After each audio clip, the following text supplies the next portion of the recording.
Hey, listeners, welcome back to another episode of When the Cleats Come Off. Nicole Trimboli is in the house, and I'm so excited to have you here. Hi, Nicole. Hi, thanks for having me. You're so welcome. Can we try and date back to when we first met? It's so hard. Like my first flash is Was it? here, but we met Yeah. before that. Yeah. Did we do like a coaches clinic together or something? Yeah. Yeah. And then we met with Package Deal. Yep. Okay. Time's And so flying. wait, I'm 40 now. How old are you? I turned 30 in January. Yeah. And so there's hmm that whole decade thing in between because I was I on my way know. out of the pro league and you were coming into the pro league, which is pretty cool. I know. That is wild. So, okay, talk about Pro League real quick. You played 9 years. Um, that experience for you, my experience is, I think everybody's experience is all different.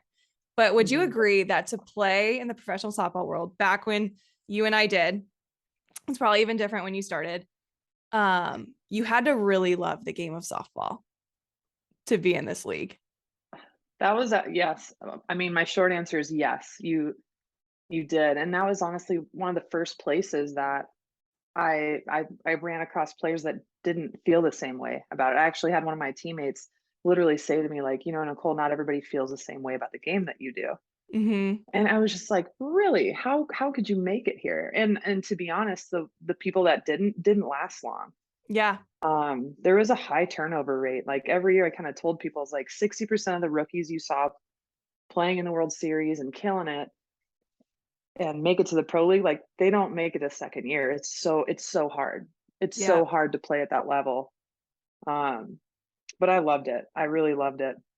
Yeah. And I will say I was one of those turnovers. Like I had a 2-year deal and I was out after the two.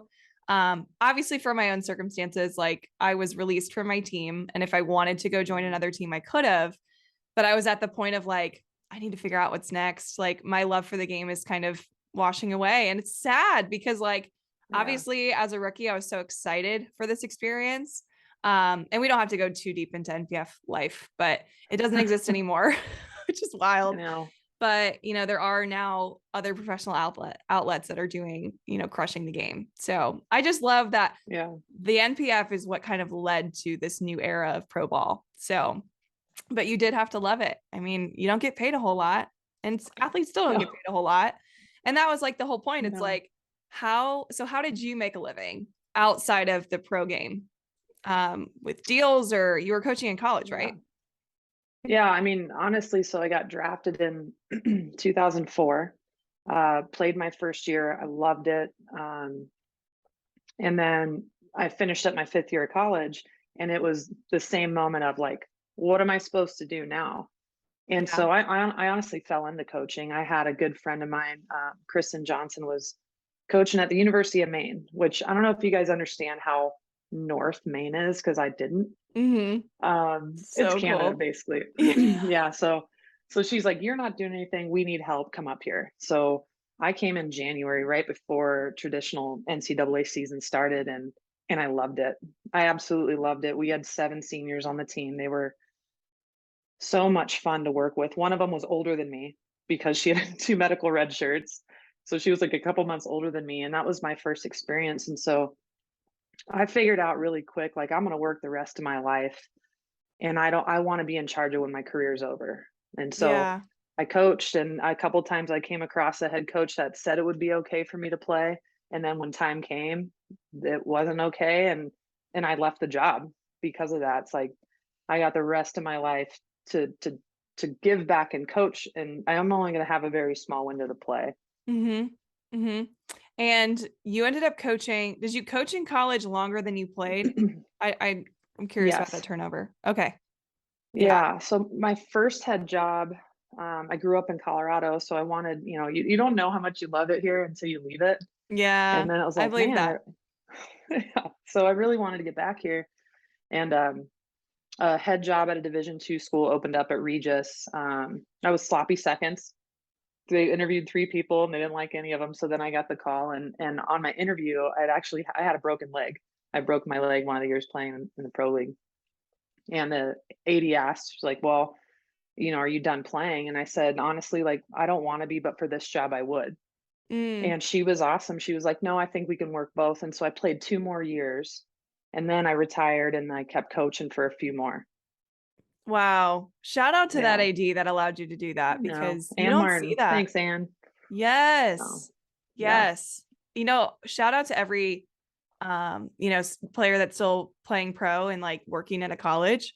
It takes a lot Yeah. of give and take for programs to do that in schools. Oh, yeah. Especially because like recruiting season was NPF season. So Right. that's gotta be I'm just gonna so take off wild. for 3 months. Is that cool? Yeah. Oh, Yeah. that's crazy. That's crazy. But Yeah. that's so cool though. So you're not in college anymore. You're not working. You might be working consultant deals in college, but Mhm. um, you're not working the full-time job of a college coach anymore. I'm curious what made you venture off and create your own company. Yeah.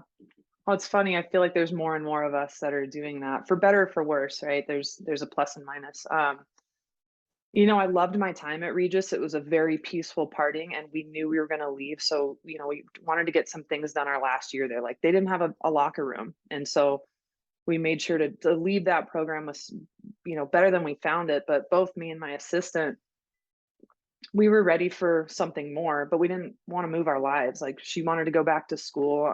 She's actually about to finish up her PhD right now in physical therapy, and I wanted to still coach, but not in the same capacity. And really, like, it doesn't matter what level you're at. And I know, we chatted about it. It takes over your life. Yes. Um, and some of it is, the beautiful part about coaching is you get to know these kids on such a deep level. If you're doing it right, and you're going to their weddings, you're seeing their new babies after you've coached them for 4 years. And um, I actually remember I emailed Sue Inquist and I said, so I'm really scared about not being in that world. Like, what was it like? What was that transition like? And, she said two things that were, it's Sue, so she's awesome. Mm-hmm. She said, um, the relationships don't go away and you'll continue to build those. And it might look a little different, but those aren't going to go away if you build them right and you feed them. The other thing she said was you're going to be around the average a lot more. And that was a huge adjustment. Yeah. And do you know what I mean by that? Totally know exactly what you mean. Yep. People who settle. Yep. That's yeah. And I didn't get it. I was like, okay, that's fine. And sure enough, it was like, man, we've been just surrounded by extraordinary people, Mm-hmm. right? It takes something extraordinary to not just talent, but just commitment, really, and grit and resilience and problem solving and collaboration. And that's all we're surrounded by when you're playing team sport at a high level. And Yep. man, that one I saw really fast. I saw that really fast, the average. Yeah.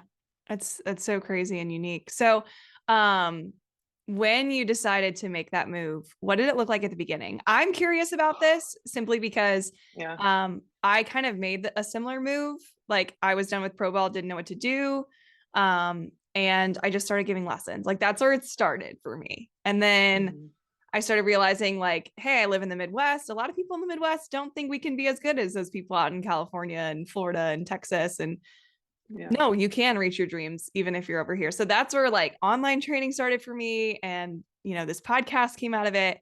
Yeah. I don't know if the experience is any similar for you, but what did it look like at the beginning stages of your amazing training business that we'll talk about here Yeah. in a bit? I mean, a part of the reason I left that I didn't mention was I wanted to start a different business. So I actually started two businesses at once. I'm one for two. One failed, one succeeded, and it had nothing to do with softball. So that was really interesting to be in just a totally different world outside of sports. But the softball one, I would have people reach out and say like, "Hey, will you come work with my team?" And again, when you're a college coach and especially when you're the head coach, like you don't have a lot of time. But I was like, well, this is really fun because I never really loved giving a one-on-one lesson. I did, parents are married to the idea that that one-on-one is like that's the bee's knees. Yeah. But I didn't really like doing them. Like kids don't have as much time to process. I want them to have somebody in the cage to compete with next to them. So I first was like, okay, what I'm going to sell is team training business. So I come in, I'll work with your team. I talk with the coach, like, what do you want to focus on? They're usually 2-hour blocks, and it would cost $20 a kid. And so now, it was tough for me. Like, private lessons they're expensive, and people Hmm. pay it, and they should. We're experts in our field. But now all of a sudden with that team model, I was able to open that up like to any demographic, any family. It's like, oh, it's $20. Okay. And now I got to reach a lot more people in a small amount of time. And it's really just grown over the last 3 years. So I mean, that's my bread and butter. And yeah, I work with college teams, I work with 10U teams every once in a while. And it's been really fun. And I do small group lessons still, but it's 4 people, it's not a one-on-one. Hmm. Hmm. I'm so glad Sue, who has been on the podcast before, her interview was Yeah. insanely cool. I really enjoyed it. I learned so much from her. I'm gonna try to get her back on. But I loved how she talked about those relationships, because I have a feeling like when you're working in the college game, like now you're consulting for college teams. I'm sure a lot of them, it's like through the grapevine, the connections that started in NPF now flourishing to this Yeah. this new gig that you have. Is that kind of like how it's surfaced for you? How you've dove into the college game a little more too? I mean, yes and no. I would say that replies a lot more to the recruiting aspect of it. Like, our Yeah. network is rich and big. Be honestly, I attribute a lot of that to pro ball. And I played forever, and everybody's like, when are you gonna be done? I was like, I can't come back when I'm 50. Um, but I'm totally at the age now where our friends slash opponents and teammates are, that were stayed in that world, they're at the big jobs. They've worked their way through the ranks. And so that network is there for the recruiting piece of it when I'm working with families and kids, and being able to make that call. And my rule is always, I'm on the back end. I'm never going to call a friend and sell a kid. It's the kid's job to start that relationship. And if that coach is interested, I will jump in and tell that coach what I know about that kid. But Hmm. as far as working with colleges, a lot of it's local. It's Colorado schools that have an idea of what I'm doing. Um, I've done a couple consults, and via Zoom. Thank you, Zoom. Um, Whether it's like mental game workshops or team culture, things like that, which has been, I love that stuff because I know how impactful it is. Totally. Yeah, same. Were you introduced to that when you were at Nebraska? Like all the mental training Yes. and stuff? Yeah. That was the same for me at Purdue. And now I'm like all in. I'm like, give me that mental game Oh book. yeah. I want to read it. I know. And like, we got to work with Ken Revisa, Mm, which was, I mean, I was definitely a player. It's like, I don't need that. I'm ready. Like, for better, for worse, like, I was ready for a fight. I was always ready for a fight. And I was a competitive player always, but I never gave a lot of attention to that side of it until I was forced to. And then once I actually like conceded and started to listen, it was like, whoa, it just opened up a whole nother level of what I was able to do. And more importantly, like, how to control myself better and be bigger in big situations. yeah, But yeah, totally. Ken was amazing. Like, I mean, to be exposed to him in person was like, oh, I get it. So like, that's the first book, and it's still the book I recommend. It's like, read Heads Up Baseball. Yep. Yep. Read Heads Up Baseball. It's so simple and applicable to this day. That's so cool that you met him, because I had to read the book in college. Like we had summer readings that we did. Mhm. And I say had to because like who wants to be on their summer vacation and like have to read if you don't like reading? I know. Still refer back to that book to this day. It is so Yeah. good. Okay, so competitive Nicole, can we talk about her? Because she played baseball until she was 13. And I want to dive into that. I feel like that has a lot to do with your competitive drive. Look at you digging, doing the homework. Good job. Yeah, I love this story of when I actually switched to softball. So like, I didn't even know there was fast pitch. All I played was baseball. And actually, like, um, I didn't know this happened. My dad told me later. We moved to upstate New York for a few years, and he went down to sign me up. I'm like 7 or 8 years old, and they told him like, no, we have softball for girls. And he said, no, my daughter plays baseball. And my parents are not sports people at all, like in any way, shape, or form, but he knew I liked it. So they were like, nope, we have softball. So he had to like go down to the city, like the town meeting, and fight for me to play Little League Baseball. And they let me, which was great. But Um, I'm 13 and I was a pitcher. I played pitcher first base. I was left-handed, and a guy approached my dad at my baseball game and said, I would love to have your daughter at a practice for softball. And so like it was absolutely kicking and screaming that he's taking me there. I'm like, this is stupid. I don't know why we're doing this. Cause in my head, I'm thinking it's slow pitch, right? Yeah. Like I'm like, I don't want to Okay. play that. I have Hmm. no idea. And I remember rolling up, walking up with my dad, and the coach, that's the 14U coach, is finishing up his men's fast pitch game and he's pitching. His name's Durbin Taylor. And I'm watching this, and men's fast pitch is no joke. It used Oh to be yeah. really big here in Colorado. Yeah.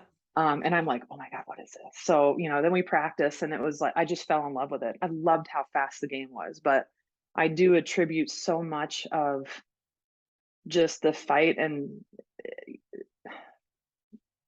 kind of the blinders that help.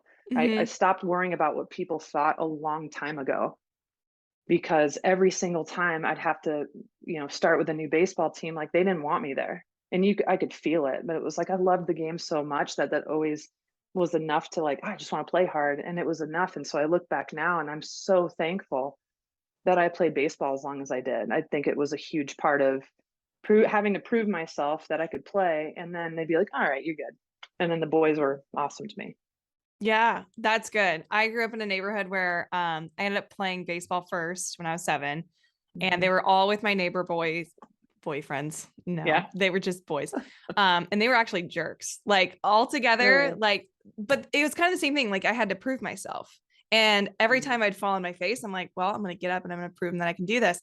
But I feel like that mental edge, that's when it kind of started for me.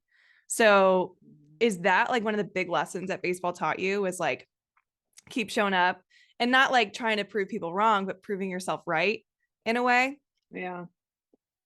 I mean, it wraps up into, I think, two things, and it kind of takes us into the coaching element too. What I notice now when I look back is I wasn't treated like a boy and I wasn't treated like a girl. I was treated like an athlete.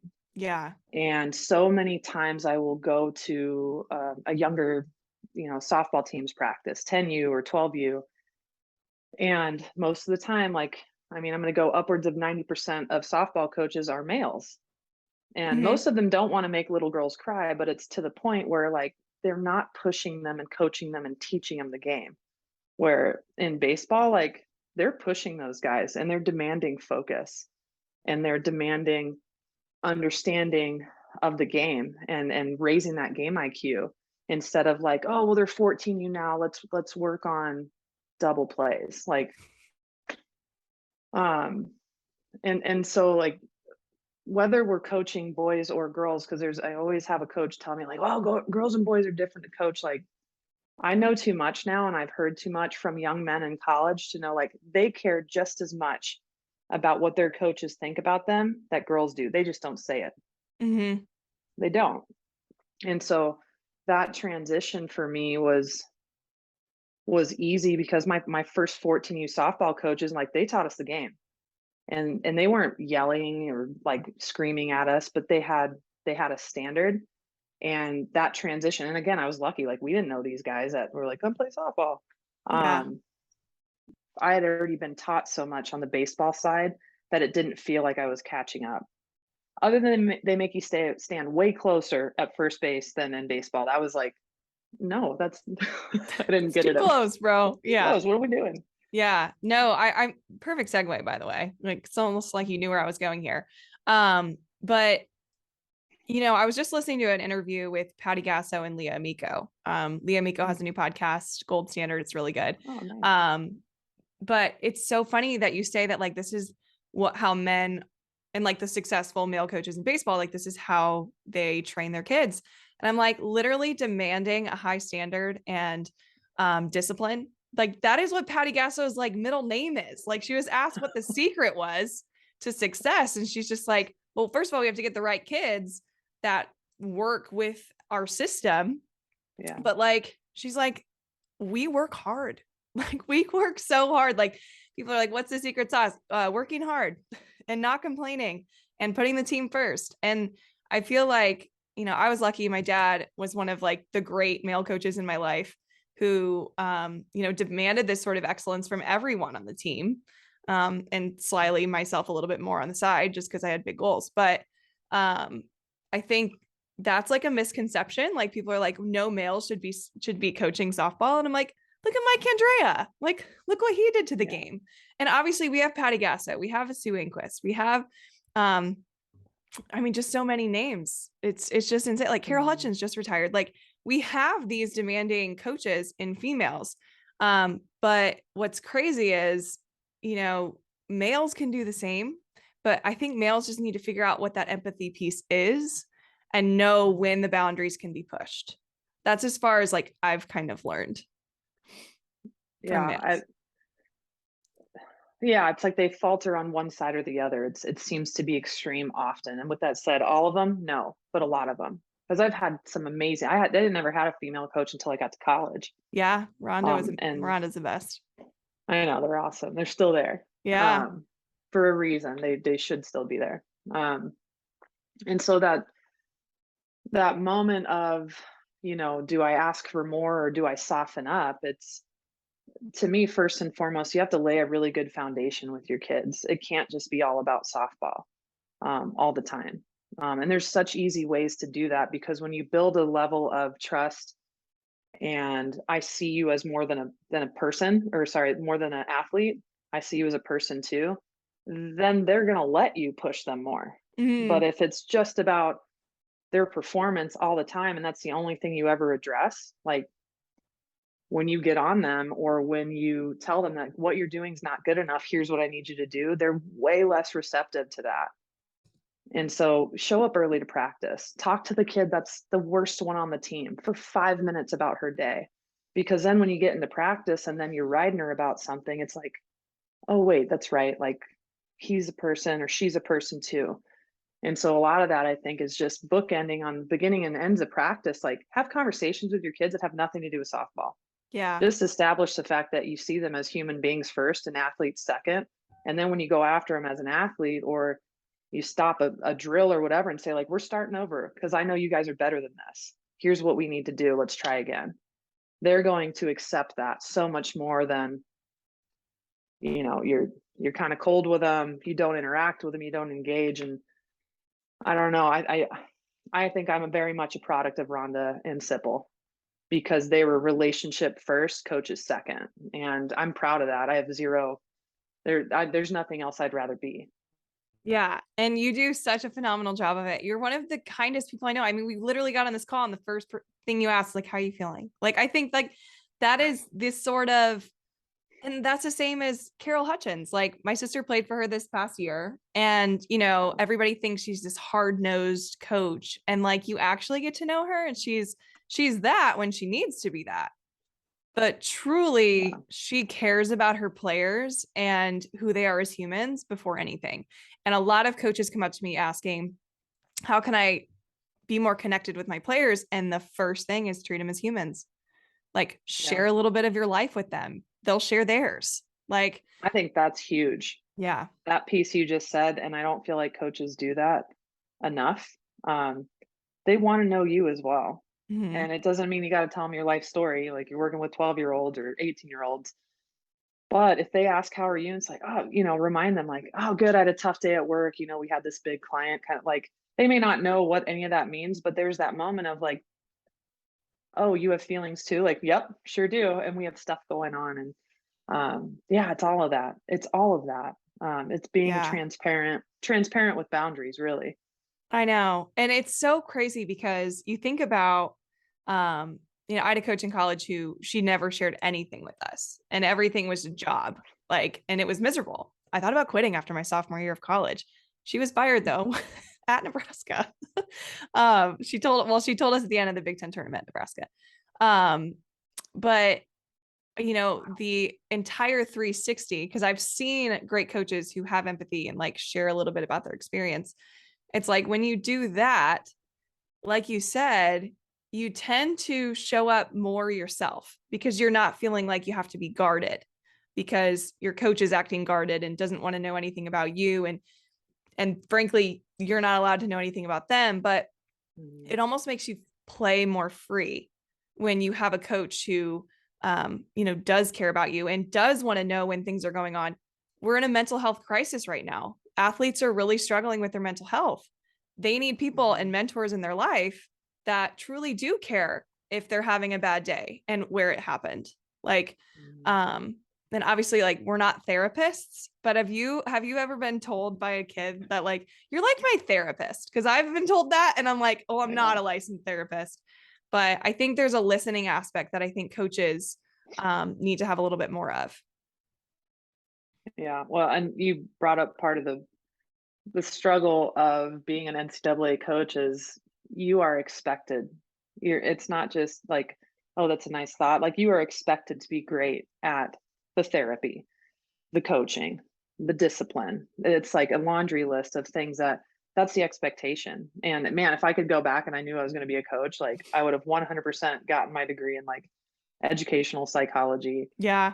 But it's all encompassing. And even if you just allow your team to say like, hey, here's what I want from you guys. I expect everything you got for 2 hours. But if you know you're coming into practice and it's been one of those days, whether it's with your family, a boyfriend, a girlfriend, a friend, whatever it is, all I need you to do is come up to me and say like, hey coach, I'm having a tough day. And even them verbalizing that, you just watch them go. And all you have to do, you don't have to dive into this and be a professional psychologist. You can say like, okay, thanks for letting me know. And it's enough. It's enough to know. It doesn't mean you drop your standards that day and you let them do whatever they want. The other thing I would always tell players is, even on a tough day like that, use this 2 hours, escape whatever's going on, because that problem is going to be there right when we're done. And so give yourself a 2 hour break to be all in with me today. But thanks for telling me. And so now it's obviously like, I will be more cognizant if there's, something happens at practice that, a player was unfocused in a moment or out of position, because she spent 5 seconds telling me like, hey coach, it's been, I've had one of those days. Do you want to tell me what's going on?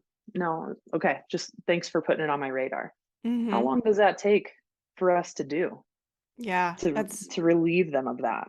That's so special. And I'm referring back to this interview again real quick, but Patty Gasso said, well, with the amount of like psychology work that, people who are licensed at these schools are giving, she goes, whenever an athlete asks me for a mental health day, they get it. Because obviously they're going through something, and she's not acting like the professional here. Like, no, just rub it off, go do it. Go to practice no matter how you're feeling. She even allows her athletes to have a mental day or two, like to just reset. And she goes, every time I've done that, the athlete has come back recharged and excited to get back to work. Isn't that wild? It is, but it's also like, what other way is there, especially right now? Like,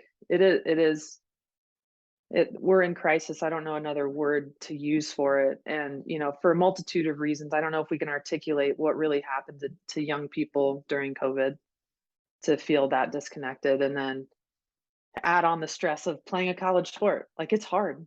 It's hard from a million different directions. And I think every time I'll say like, hey, playing college sports, it's hard. It's not for everybody. I don't just mean like people are good at softball on the field. It's every single kid that what they're going to face never being there before is stressful. And to think that they're going to be perfect at it and not need a TV timeout is kind of absurd, to be honest. And so, when I was coaching college, in the fall, I'd always tell my kids, especially my out of state kids, it's like, if things are mounting and you need to go home, I'd rather lose you for 3 days than for the next 4 years. Yeah. If I need to stick you on the plane in the middle of a season to just go home because it's that much. And I never had a kid do that, but I think them understanding like there's room for imperfection, and there should be. There's room for being a human and having to deal with some things off the field, but just communicate. I mean, that's a tough thing right now with kids, is getting them to come and talk to you, right? They'd rather just text you like, hey, I'm having a tough day, like that. I want to connect with them. And so getting them to be face to face and address what's going on is sometimes difficult, but it still needs to be done. Yeah, absolutely. Now, you mentioned room for imperfection, and you're a hitting coach. I'm a hitting coach. How often is the cage like the ultimate room for imperfection? Oh man. I the last couple of years, I definitely think I've evolved more and more, and I'm narrating it. I'm telling our kids like, you should be failing with me. If all I'm Mhm. doing is throwing you feel good front toss every day, like I'm painting you um, a very bad picture of what's going to actually happen on the field. Right? Mhm. It's not accurate. And so even just narrating things more when I'm pushing them helps them. Like, hey, this drill's gonna be hard.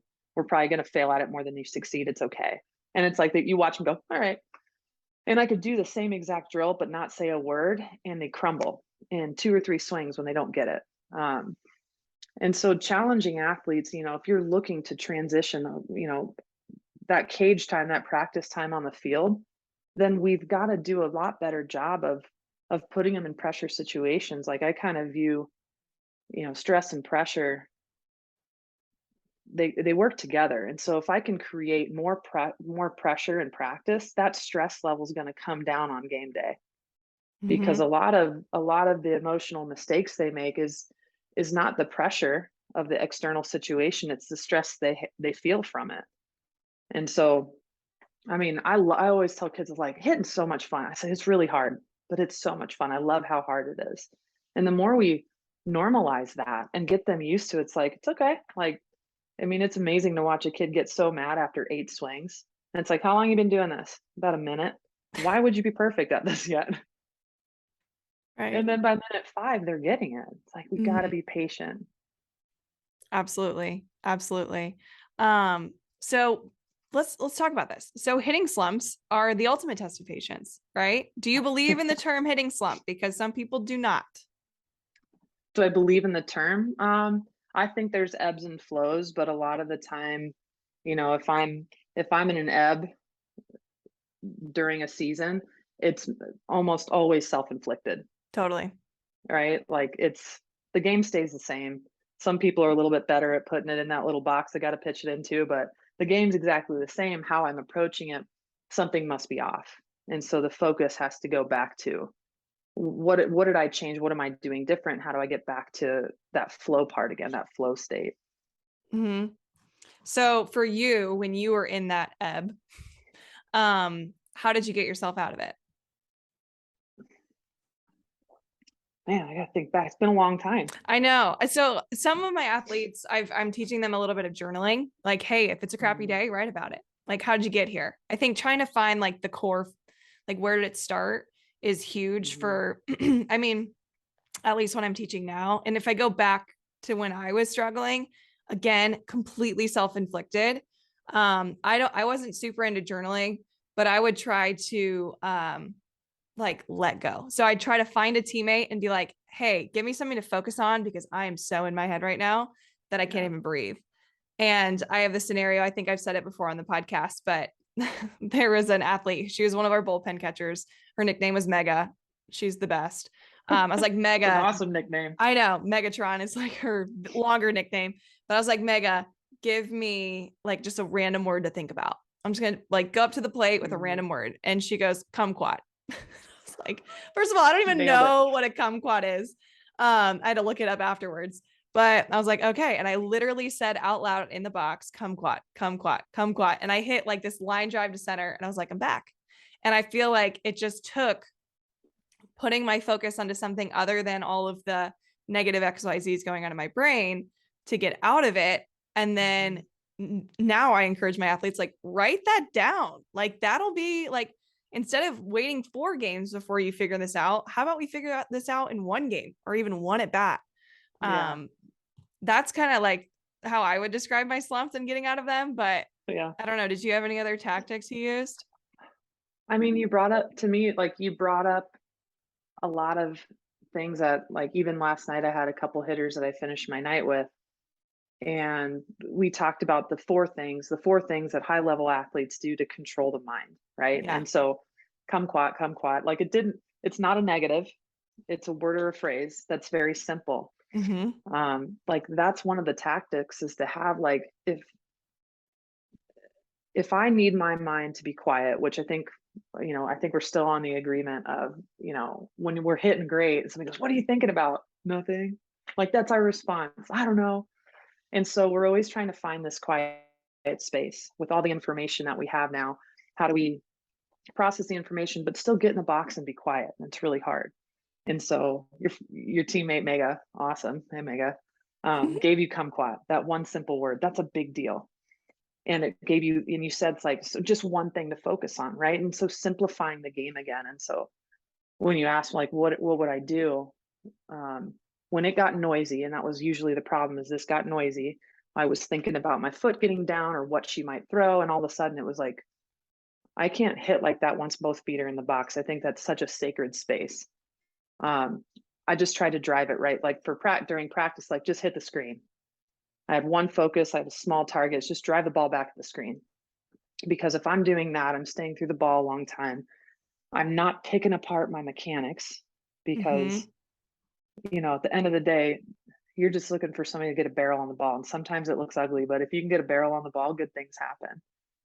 Um, but the the breathing element is huge. The focal point is huge, something to look at. And so many hitters, they're already doing some of these things. They just don't quite know why yet. And so when you are more intentional with your breath, what is your focal point? A lot of them just kind of hold their bat and they look at it. And so explaining that and educating them on like, what does that do for your body and your mind? It slows your heart rate down. And if my heart rate slows down, usually my mind slows down too. Um, but like that was always, it was when I got into those spots, it was tough for me. And I think what was really helpful going back to like, I was just always a fighter. I didn't care who was in the other dug. I'm like, who are we beating today? It was rare that I cared who was in the other dugout. Yeah. So a lot of those concepts like focal point, breath, heads up baseball. It's in heads up baseball. I know. Don't Um, reinvent the wheel. I know. And those listening that are like, where can I find this? I'm putting it in the show notes after this episode. So like go to the show notes, click the link. That Yeah. book is transformational. It's almost like a Bible.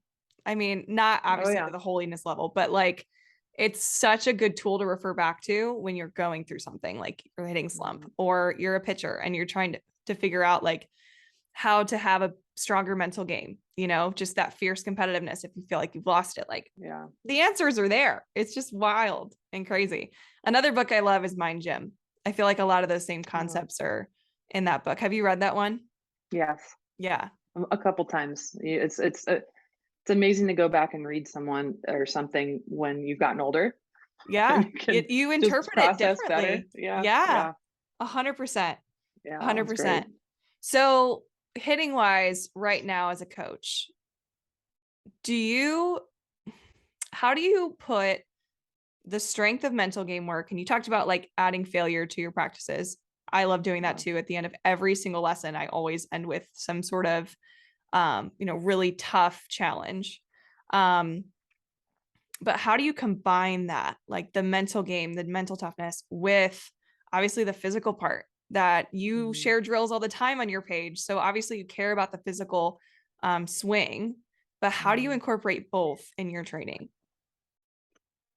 I mean, when we create failure in practice, we get to see our athletes handle that failure and whether they handle it good or not. And so for me, at very early on, especially if I have a new kid that's jumped in with a group, like we're going to do something that's tough. And, just instead of just simply throwing kids front toss, it's very rare that I'll do that. It's like, okay, we're doing no pop, no pull. And there's a Mm, couple kids in the cage. So if the kid pops it up, if they pull it, I don't have to do anything. They know, they just get out. And so they could have two swings, they could have 10. Um, we'll do you stay to play. So as long as you're hitting line drives, and we'll keep track of who hit the most line drives in a row before they grounded out or popped up. mm-hmm. And so we're still throwing the same front toss, but all of a sudden there's something on the line. And so if we can make their swings matter in the cage, they're going to matter more outside the cage. Something as simple as instead of letting them stand in there for 10, 15 swings, we do 3 swing switch sometimes, 3 swing switch. Mm, And I'll tell them like with 3 swings, you're probably going to either feel good about your round or bad about your round, but you're going to have maybe 30 seconds to think about an adjustment if you need to make one, reset, and get back in and attack me again like an at bat. And so I'm trying to condition them for what it feels like if I failed, but I got information from the failure. What do I need to do with it? Or I did awesome. What was I doing well? Oh, I made sure I got my hands back on time. Okay, get back in and hit your next 3 balls. When they fail, and this is a part where I think coaches don't understand, our kids are learning how to deal with failure too. And it doesn't mean they're going to be perfect at it. They're going to cry sometimes. They're going to shut down. They're going to stand in a corner away from their teammates during a practice. And so instead of just getting on them about it, you got to have conversation because they're growing those skills no different than a swing. Mm-hmm. And I've had all of it. I've had all of that walk in the cage at 15, 16, 17, 20 years old. And to have that conversation of like, what's going on? Well, I'm just mad. Like I can see that. But is it helping you for the next moment? Well, no. Okay. So what happened? And I just try to get them back to like, okay, well, what happened in the failure? Let's get as unemotional about it as possible and start working through the list.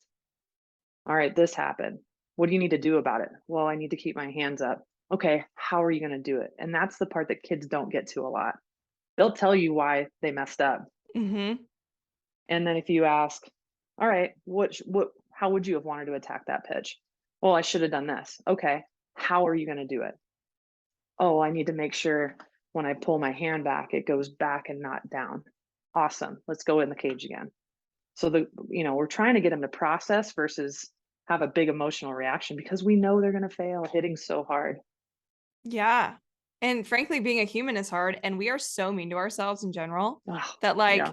it makes sense why our self talk just goes to, let's not cuss on this podcast, but you know what I'm about to say. I'm so proud of myself for not cussing so far. And I almost cussed on my own podcast.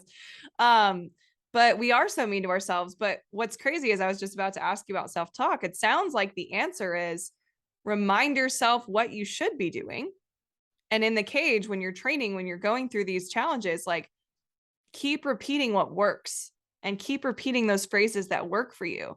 And when you're going down this rabbit hole of just like, I suck, this is the worst challenge Darkness. ever, I want to go home, like it literally compiles itself to get you into the hole. So, what self talk? I don't know if you have like practices that you share with your athletes, but like, how do you address that when you know somebody's self talk is just absolute bonkers? And I can see like when you can see it. Yeah. Yeah. When I can see it, I'll stop and I'll ask them, I was like, how's your head right now? Like, what are you thinking about?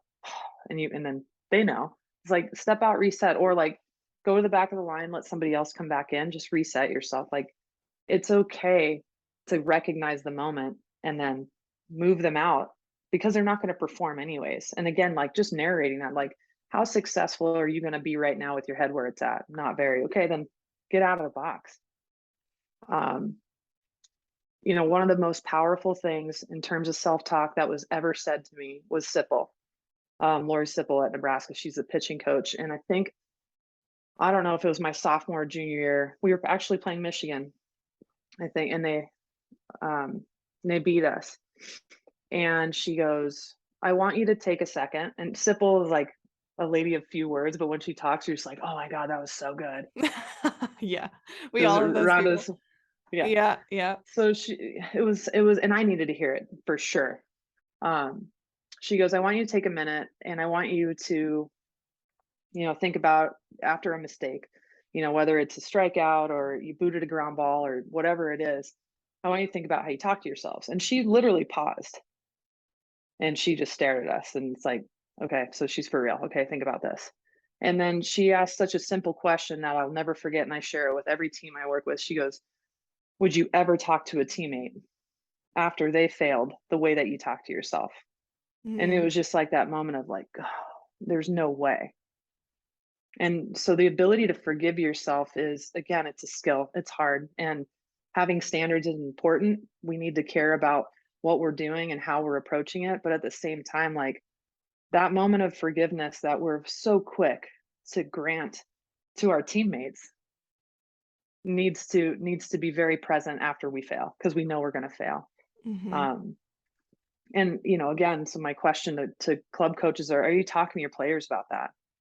Are you talking to them about forgiveness and utilizing information and then being ready for the next moment?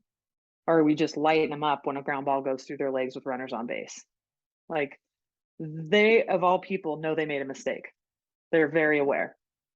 And so how do we get them closer to being prepared for the next moment? Um, and so, I mean, that was such a big comment to me. It's like, well, why wouldn't you talk to your teammates that way? It's like you would be kicked off the team or beat up. Like those are your options. You Mm-hmm. would never talk to your teammates that way. Mm-hmm.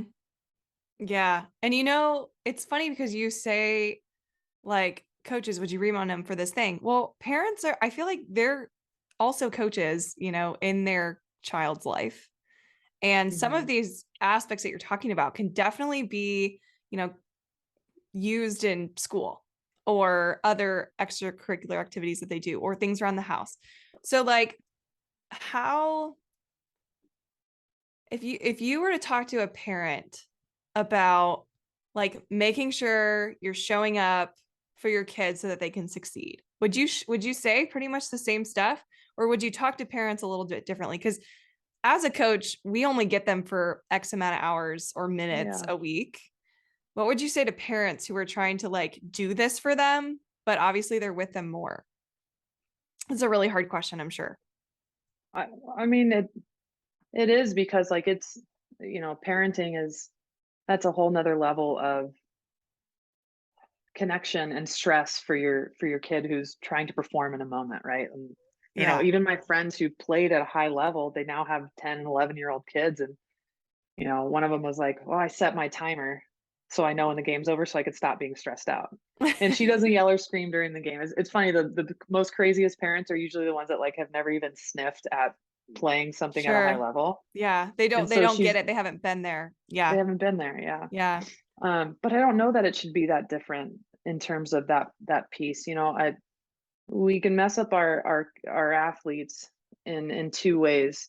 Is one, they get in the car and we tell them like, "It's okay, honey, it's not your fault. They need to field better behind you. Or like you were hitting good, your team needs to learn how to hit." So then we create this victim, Hmm. which is not helpful. Or you have the other end of the spectrum where, I mean, I literally was on the phone yesterday doing recon on a player for a college coach, and he said, she's a hothead. She'll come in the dugout after a failure. No, none of her teammates want to be anywhere near her, and she'll literally say out loud, like, "Oh man, my dad's gonna have something to say about that one." And like that's during the game, and like that is that is tough. That is tough when the game's gonna beat you up, and your coach might let you know that you weren't in the right spot that game mentally or physically as well. And then you're gonna get in the car and it's gonna happen all over again. At what point do we balance that and be reprieve for that kid that just had a tough day on the field or in the classroom, and just say like, "I'm sorry you had a tough day. That was it," instead of going into the rant about like how terrible it was and how embarrassed they were to watch their kid play bad that day. Where's that middle ground? Hmm. Hmm. Sue Inquist said it in a really cool way.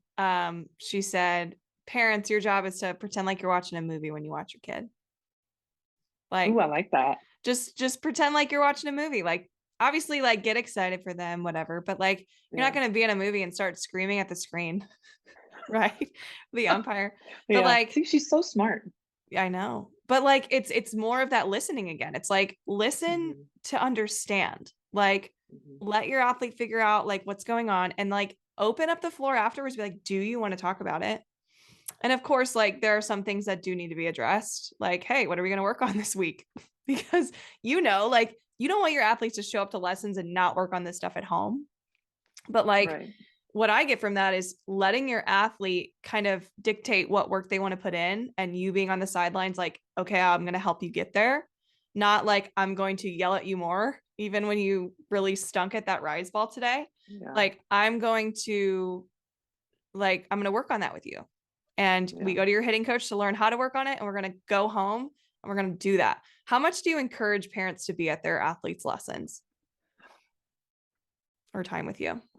Yeah, I mean, I guess I feel like most of them are there often, Mm-hmm. which it wasn't like that, you know, even 10 years ago I gave some lessons here and there, longer than that. And now it's like they're full on in, they're recording, they're engaged, they're listening to what I say. And like in the one sense, it's like, man, let this be your kid, let it be just your kids. Mhm. Let this be their own thing. But on the flip side, if they're going to be working with them, which a lot of them are now, like they're in the garage, even if they don't know anything about softball, like, they're trying to learn, which I think is pretty cool. So like there's that sense of like, oh, this is my kid's interests. Like I want to know more about it. Um, and so I've kind of, it's normal for me to have them there. There is now moments where I will literally say to a parent, like, did you hear what I said? Like, yeah, yeah. Or like, no, I didn't. I was like, okay. And so I will find myself explaining it because I can tell that they're working in the garage or the basement together. And so I got to do the best I can for that parent to understand it because they're going to be giving cues and, the next night. Yep. I did the same thing. And sometimes I'm Yeah. not gonna lie, I shout out a parent who's like bickering in the background, like trying to get like help them. Involved. And I'm Yeah. like, hey, I'll try to do it in private, like I don't want to embarrass the parent for their kid. Yeah. But I think that's where it can get a little tricky for hitting coaches. It's like, yeah, like the ones that just kind of listen, absorb, watch you like crazy so that they can go home and do it. Like that's where I've seen the biggest growth in kids Hmm. is their parents there to just keep repeating what I've used. Cause coaching, Yeah. you probably have different terminologies than I do. And like it would get confusing if we use different ones, but like they want to adopt this. They want to help their athlete when they get home on this specific drill. Like, let's get as close to perfect as we can on it. Let's work on these challenges at home. Like Hmm. that, those are the kids that grow the most. Oh Um, yeah. and I have had to say things in the cage where a parent's like saying things in the background, and I can tell like her mental game is now going all the Yeah. way down the drain. And would you address that to the parent or the player? Like, hey, player, pretend like it's in one ear and out the other. This is your journey. Let's go. Or do you do both? This is I hard. I I always start with the kid because, Yeah. I want kids to advocate for themselves. Yeah. I really do, and sometimes, they'll tell me it's like, "God, I feel so much stress right now, like, this is coming up, blah, blah, blah." I was like, "Well, where's the stress coming from or pressure coming from?" And, this just happened. She's like, "Honestly, my dad." And I was Hmm. like, "Yeah, I can tell he's all in." I get that a lot. Right? Yeah. And it's because Yeah. they care, obviously. Mhm. And, we share that with him, right? It's like, "I promise you it's well-intentioned." He's just so excited for how well you've been playing. And I always tell him, I was like, I want you to address it, but catch him off guard. Like maybe he's making a sandwich in the kitchen. You're not talking about softball and talk with him about like, what does it feel like when he's up against the fence and you're on deck and he's telling you stuff? Do they always do it? I don't know. I'll try to follow up. And sometimes they're like, yeah, I talked to him. I was like, well, how'd it go? Oh, pretty good. But he brought it back to like, oh, but you're doing so good. It's like, if we can get our kids to start advocating and having that conversation first, awesome.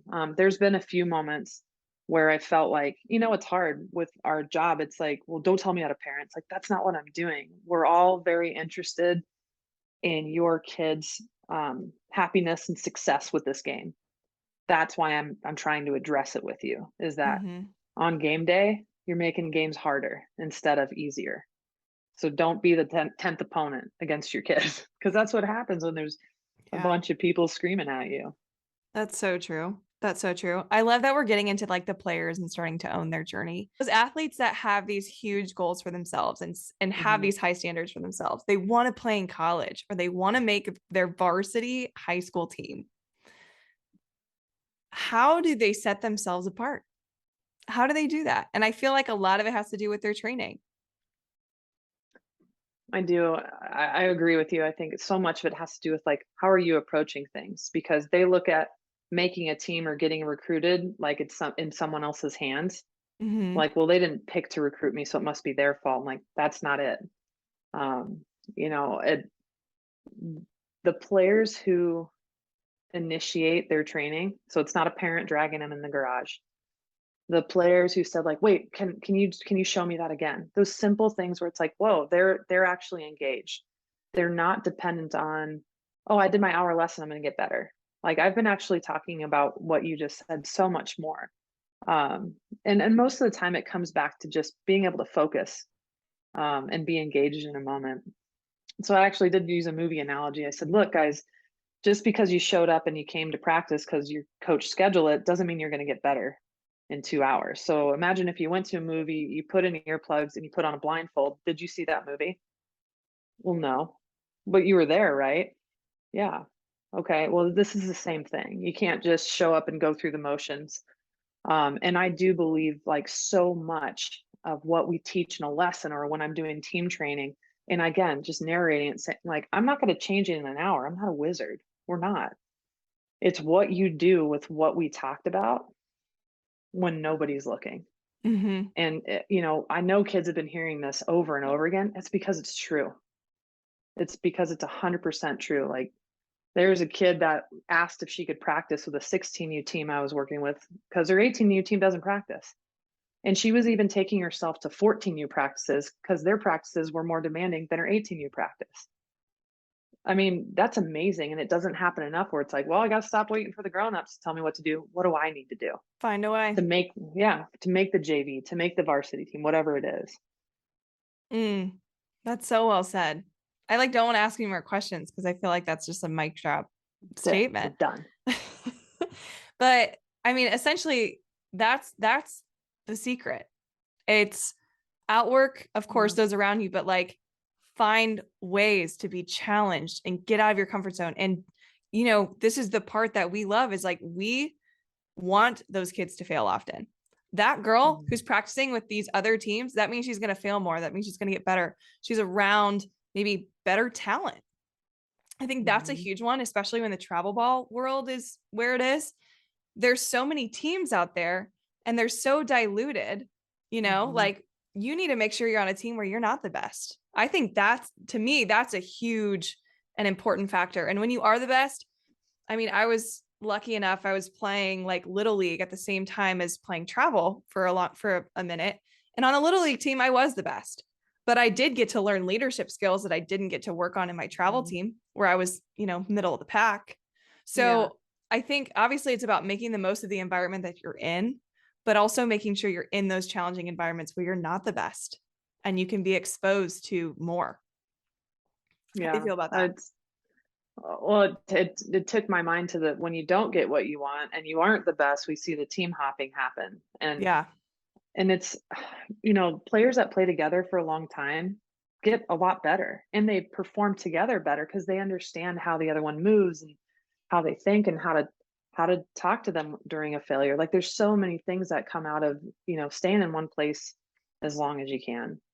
Mm-hmm. Um, and I mean, you're watching it at the club level now and you're seeing it happen at the college level where there's amazing athletes, but you notice when you see an amazing team Mm-hmm. because they move together different. And to me, that's just that commitment piece. So, you know, if you're on a team and you're a third baseman, it's like, oh, the girl in front of me is like a lot better. I don't think I'm going to play there. It's like, well, are you going to play? Yeah, I'm going to be in the lineup, but I don't know. I think I should switch teams. It's like, why? Why would you just jump because you're not getting your position? Like, there's just one person on your team that's better than you. Now imagine the whole country, because once that moment comes for recruiting, like, I bet she's not the only third baseman that's better than you. Yeah. And so there's those kind, and they're good kids. It's these are not kids that are saying and doing these things that don't care, that are troublemakers, but that there's a mentality out there that's, if you're not getting the playing time and the position time you want, let's move to another team. Let's go over to the other side of the hill. And you know, it's tough. Like I do think it's a little bit disconnected. It certainly is here in Colorado. And the fun part is like I'm talking to coaches about it. I'm like, here's what's going on. Here's why I really told a coach, I don't recruit Colorado kids. And he said, can I ask why? And she started a laundry list of it. And Mm. so, like, what are we going to ignore that and be mad at Hutch? Like, no, she was being honest and giving out the reasons. Is there no kid in this state that could play there and be successful? Of course not. But she was seeing a pattern here. And that pattern is probably in a lot of states where everybody has a team and everybody jumps around, but nobody really develops together. And so it's hard to see those really good athletes hit their peak because they don't. Yeah. And it's crazy because you think of those teams that are cohesive, and that doesn't mean they're always winning titles, but they just tend to naturally do that because they work so well together. That's where the Yeah. college coaches are lined up in every single crevice to try to watch that game because they might be there for one player, but then they might find another player that's on this team that is just as competitive. And Mhm. that's how this recruiting stuff works is obviously you have to be seen, but it's hard to be found if you're like the one sole competitive player on a team where like nobody else Yeah. cares, right? Or nobody else has the goals Yeah. that you have. Yeah, that was the biggest move for me was I played on a team for about 5 or 6 years, and we were a travel team from Fort Wayne. We earned our way to get to Colorado for that big sparkler tournament. I think we got invited to other big showcases, but we worked well together. And then we got to a point where some of us wanted to play in college and some of us didn't. And it was just our time. And it was some of the best times was getting to know, and we had little to no turnover because of how well we played together and our parents got along and we loved each other. And it was like you play different when you're around a Hmm. team like that. Um, It's so much more fun. so much more fun, Yeah. especially at a young age. That should be the goal. Like, you're not Yeah. trying, like, it shouldn't be, we're not winning championships, I'm leaving. No, it's like, how do we build? How do we develop? How do we grow Yeah. together? Um, I had a coach, a youth coach come up to me once. He's just like, it's really hard to get parents on board with the fact that like we're playing in tough tournaments where we're losing a lot and the parents are mad. And he's just like, well, they're not going to know what's out there if they're not exposed to it. Yeah. So that's just the wild part of travel ball. It's going, we could probably go in a rabbit hole of this, but Yeah. all in all, if you're a kid who wants to be recruited, because I mean, you've been there, you've been recruited by Nebraska, you've played professionally, you've been a college coach recruiting. Um, Yeah. what are those special aspects that athletes have or, shine where you're like, you can't keep your eyes off this kid? What Yeah. are those things that you find You or know, that you're trying to train there's to? a couple right now that I work with here, and when I started talking to college coaches about them, it was the same few things about both of them, and they'll end up playing at different levels. But you noticed them, and it was really and truly like no matter what happened, they had trained themselves, and really, I don't think they were training themselves to put on a show for college coaches. They shoot out of the dugout, and they're having so much fun taking ground balls before the inning starts. Um, they are gritty.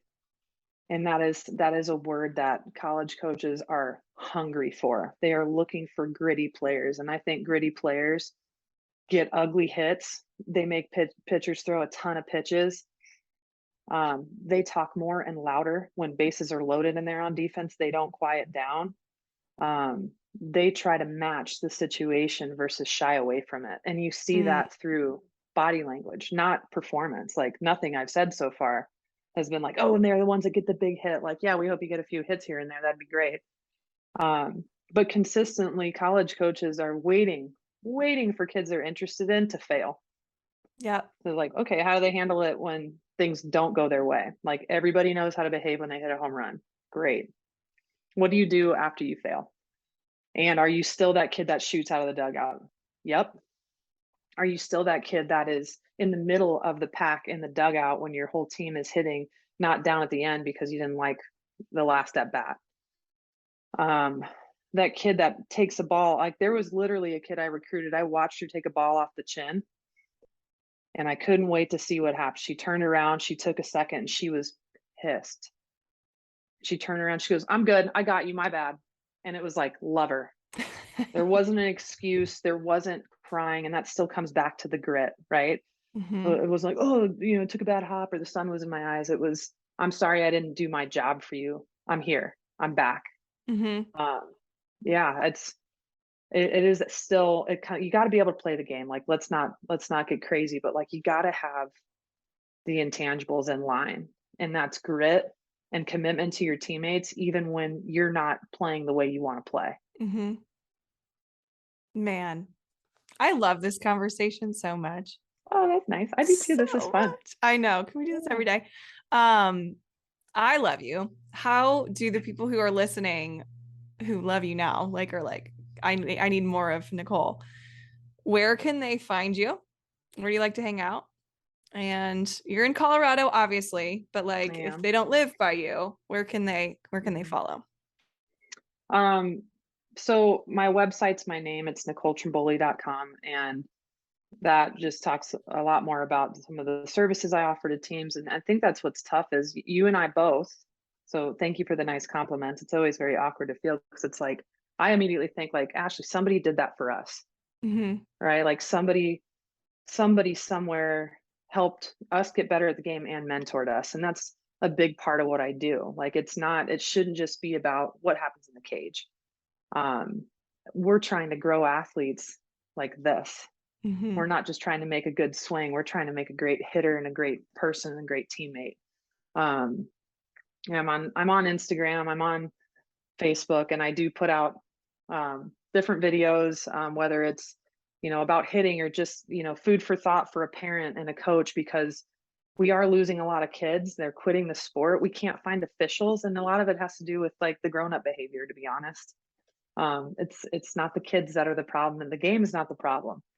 Um, I've worked with teams all over the country via Zoom, whether it's on team culture. Like I love talking strategy too, and just understanding the game, having higher game IQ. So I'm happy to work with any team that's interested in that. And I do recruiting workshops because I get to tell them the things they can't Google Yeah. because I've recruited people. So Yeah.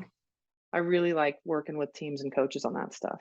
It's so special that people have this. I'm glad you're not coaching in college because you wouldn't be able to do all these things if you were. It's a very Yeah. restrictive thing to coach in college. I've spent 3 years doing it. I struck out. But Does that that mean is I stuck out like 4 times? Was I didn't coached you for coach 12 for like years? eight? Is 12 years? 12 years? Yeah. No, you Yeah. didn't strike out. I think you just found where you can make more impact. That's what I was searching for. Yeah. Um, but those that are like, oh my gosh, like I've learned so much, please do a team Zoom call with her. Like I want to do, if I had a team, I would be like, yes, you're on the weekly. I would pay for you every week. But your Thanks, athletes, I Ash. know they're so lucky to have you too, because you're teaching them more than just the physical stuff. And that's why I Yeah. needed to have you on the show today. Great. All Thank of you. those resources can be found in the show notes for those of you who are interested in learning more from Nicole. But can we do a little five to thrive rapid fire real quick? I just did a tongue twister on myself. Okay. Are you ready for this? Look at you're getting set. You're like And the shimmy. stretch first. I love it. Okay, I'm ready. I love it so much. Okay, most fulfilling part of coaching for you. Relationships. Seeing those kids grow up. Great answer. Favorite sports movie? For the love of the game. That's a good one. What phrases did you tell yourself in the box to help See pump it, you hit up? it. See it, hit it. Yes. Good. Simple, simple. Who's been a huge mentor for you in your career path? That Rhonda stands out. Ruvell. Yeah. Yeah, and I was tough when I was there. Like, let's not get cute at all. That I was like this perfect kid. I was really good at pushing her buttons and not breaking rules at the same time. And so I say 3 things to her still, and they have all told me to stop saying this because we still have a great relationship. Thank you. I love you. I'm sorry. Those are my 3 things I always still tell them. That's so great. She's an incredible mentor to many. And before I ask the final question, I need to just thank you for coming on. This has been seriously a blast. I feel like we could have talked for 4 more hours easily. Yeah, it's fun talking shop with people that are. I mean, we're in the same boat now, and like passion first, knowledge second, because I don't know that you can teach passion, Mm-hmm. right? Like I can always learn more things, but I mean, the game's been so good to us, and so we're always excited to share it with other people. So it's been awesome to talk to you. Thank you so much. Thank you. Especially just for being such an incredible human too. Like I think just every time I get to All like right. I hear your name or see your face, I just get so giddy and happy because you're one of the good eggs. So proud of you and all the work that you're Thanks. doing. You can thank Rhonda for that too. She Thanks, helps Rhonda. me stay on. Yeah. Amazing. Okay. And so, Final question that I have for you okay. is what's your favorite bat right now? Oh, my favorite bat. Well, if I could go back in time and find the 3-year-old ghost that didn't break every 5 seconds. Yeah, that one. Mm-hmm. Yeah, that one. And mostly because of the break. I do like the ghost. I think it's got good pop. I always tell parents and players, buy last year's model. All they did was change the paint job. Sorry, Easton. And it's $100 less, and it's the same bat. Yeah. Oh, that's good advice. Let's go. I'm putting that Yeah, on Instagram. go to Amazon, and it still has the 1 year warranty. Yep. Good answer. This is just a side question. Are you going to be at NFCA this year in San Antonio? I think so. I mean, I want to go. Are you going? I think I'm going to go, and I Okay. hope so I can see your face. Okay.